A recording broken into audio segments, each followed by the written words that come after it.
Revolt of the Zombies is just that, it's revolting. For being only 65 minutes long, it's amazing how slow and dull this flick can be. This film from 1936 was originally envisioned as a sequel to White Zombie, with Bela Lugosi returning. However, after some kind of falling out, money issues, or some kind of dispute, everything was radically changed, so we instead got something similar to White Zombie, but without the cult following. But hey, at least it has a cameo of Lugosi's eyes. There were quite a few zombie films back in the golden age of cinema, all of which predated the Romero zombies. I already reviewed King of the Zombies, and I know enough about White Zombie to understand that the term zombie back in the day was used for humans who were under the mindless control of someone else. With Revolt of the Zombies, however, I'm surprised to see one of the zombies actually get shot multiple times without dying, and they show it all on screen. So with that, we're starting to see the beginnings of creatures who won't die. The plot is pretty interesting in the beginning. During the First World War, the French are able to make waves with the use of a Cambodian zombie army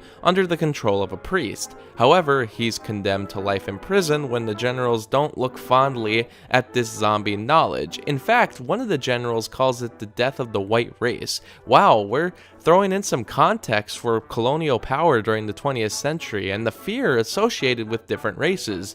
Too bad the rest of the movie sucks after this. Yeah, I guess the priest is murdered in secret by one of the generals in order for him to get a piece of the parchment that holds information about zombie powers, and then we change location and the cast. They go to Cambodia with an archaeological crew, and they're going to destroy the final remnants of the zombie ritual. Suddenly, there's this woman introduced, Claire, as well as these two guys, Locke and Grayson. This leads, of course, to a love triangle because that's what this movie needed. The plot kind of goes on a completely different path for a while. Claire is going to marry Locke, but she really wants to be with Grayson, and after a really uneventful accident where Claire went into the arms of Grayson rather than Locke, the engaged couple decide to call it off, and she immediately agrees to marry Grayson instead. This is so pointless and boring that you almost swear a different movie has started. Well, then Locke goes to find the zombie temple, and instead of destroying it, he figures out how to use the powers for himself to get the affection of Claire.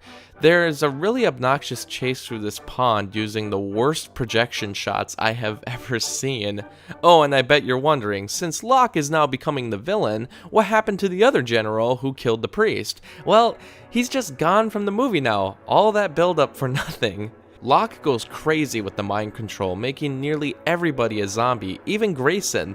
However, to persuade Claire into thinking he's a good guy, he lets everyone free, which immediately leads everyone to creating an angry mob, going after the one who zombified them. Yeah, good plan, guy. These last 3 minutes could be the best part of the movie, but with the terrible editing and confusing shots, it all leads to them cornering Locke, and with like 100 men standing there, they simply shoot him 3 times.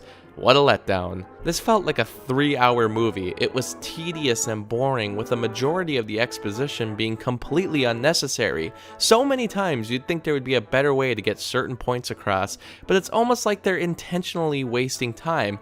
None of the characters are interesting or charming, the love subplot is god-awful and unbelievable, and really the only part I liked was the initial setup, but that doesn't even really end up being developed. After 15 minutes, the movie becomes completely different. This is low budget and it shows. Definitely one of the worst I've seen so far. Destruction of the white race. Thanks for watching the video. A special thanks to Chris and Ryan for supporting me on Patreon. If you'd like to join them in getting exclusive videos and blogs, early access, and even be able to request reviews monthly, then please click on the Patreon link, and thanks for the support. Do you like talking about movies just as much as I do? Well, check out the new podcast, Cinema Swamp. It's a podcast that stars me and my friend Hunter. We just started it, and we have a couple episodes on SoundCloud if you'd like to check it out. Please click on the link below and share it around. If you like it, we'll definitely be doing more in the future.